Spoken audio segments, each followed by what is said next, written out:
This is to help you save money. You can cut your oil changes in half, which is a huge savings right now. Cut it in half. And if people say, well, you got to change your filter, you can change your filter if you want. We don't do it. What the fuck did you just say? Because what happens is, as you know, nothing gets more wear and tear than a diesel engine, okay? So what happens is the wear and tear of your motor is what goes into the filter. No, this is totally wrong. If there's no wear and tear, your filter lasts even longer. This 1540, I run here in Florida in everything. I run it over here. Mr. Madison, what you just said is one of the most insanely idiotic things I have ever heard. At no point in your rambling, incoherent response were you even close to anything that could be considered a rational thought. Yeah, don't listen to anything that's coming from this guy's mouth when it comes to oil. I don't know about the rest of his channel, but I was tagged in his videos, and he's telling people go ahead and dump Rotella diesel oil and everything. And there's quite a few people in the comment section that are convinced that this guy's right, and he's talking out of his backside completely. He says, oh yeah, if the engine isn't experiencing any wear, then the contaminants aren't going into the filter, and therefore it's not necessary to change the filter. Are you freaking kidding me? The air alone going into the engine and how the oil oxidizes and turns to or increases its acidity and stuff like that, the oil breaks down on its own and it will become contaminated, and that filter picks up a lot of that contamination and filters it out, but it's not perfect. So just because there's not engine wear metals getting in the filter doesn't mean you don't need to change the filter. And second of all, engines are built a very specific way that require a certain grade or category of oil. Now if it's a 2015 F-150 like mine that has port injection, most oils are going to be fine going into it. There's nothing that special about it.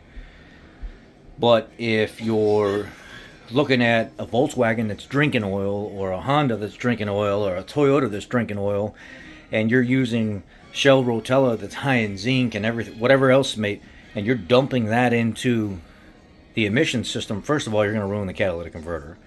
Second of all, it has higher components in certain areas that direct injection doesn't like. It could create more low-speed pre-ignition and things like this by using an oil that has, typically diesel oils have twice the amount of additive, 1.5 to 2 times the amount of additive that gasoline oils have. And the reason that is there's specifications for these things, because the diesel engines can take it, but the gasoline engines, it's not so healthy for it. Some is fine, some it's not. And a lot of people are, more additives, it's going to clean better. No, it's not true. It doesn't work that way.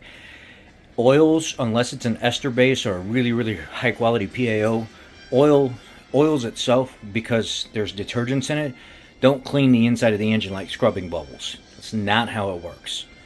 They keep things from getting worse, but they don't go in there and clean what's already there, unless it's an oil that's specifically formulated, which there's only one oil on the market that says it does that, which is Valvoline Restore and Protect, or really high ester or PAO based oils. I've never heard something so stupid in my entire life. And I'm about to be 40 years old here in a year, and this is probably the dumbest thing that I've ever heard anybody give advice to somebody else. So, Sweet Project Cars, I don't know if this is you that made that video. Bro, you need some reevaluation here, man, or you need to get re-educated.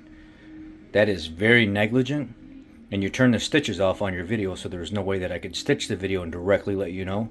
So I'm hoping people tag you in the comment section, because you really need to know that it's not Brite telling people that that's how they should, or that you're giving them some kind of sound, solid advice, because what you just said in that video is the dumbest thing that I've heard since I've been in this industry. Seriously.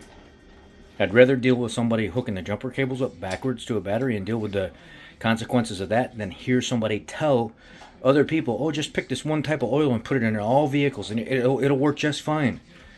The only thing you have to worry about is if you go to another climate. Then you could go to the same oil, but a smaller... No. Absolutely no. Do not pass go. Don't collect $200. That is some dumb shit. Don't listen to this guy.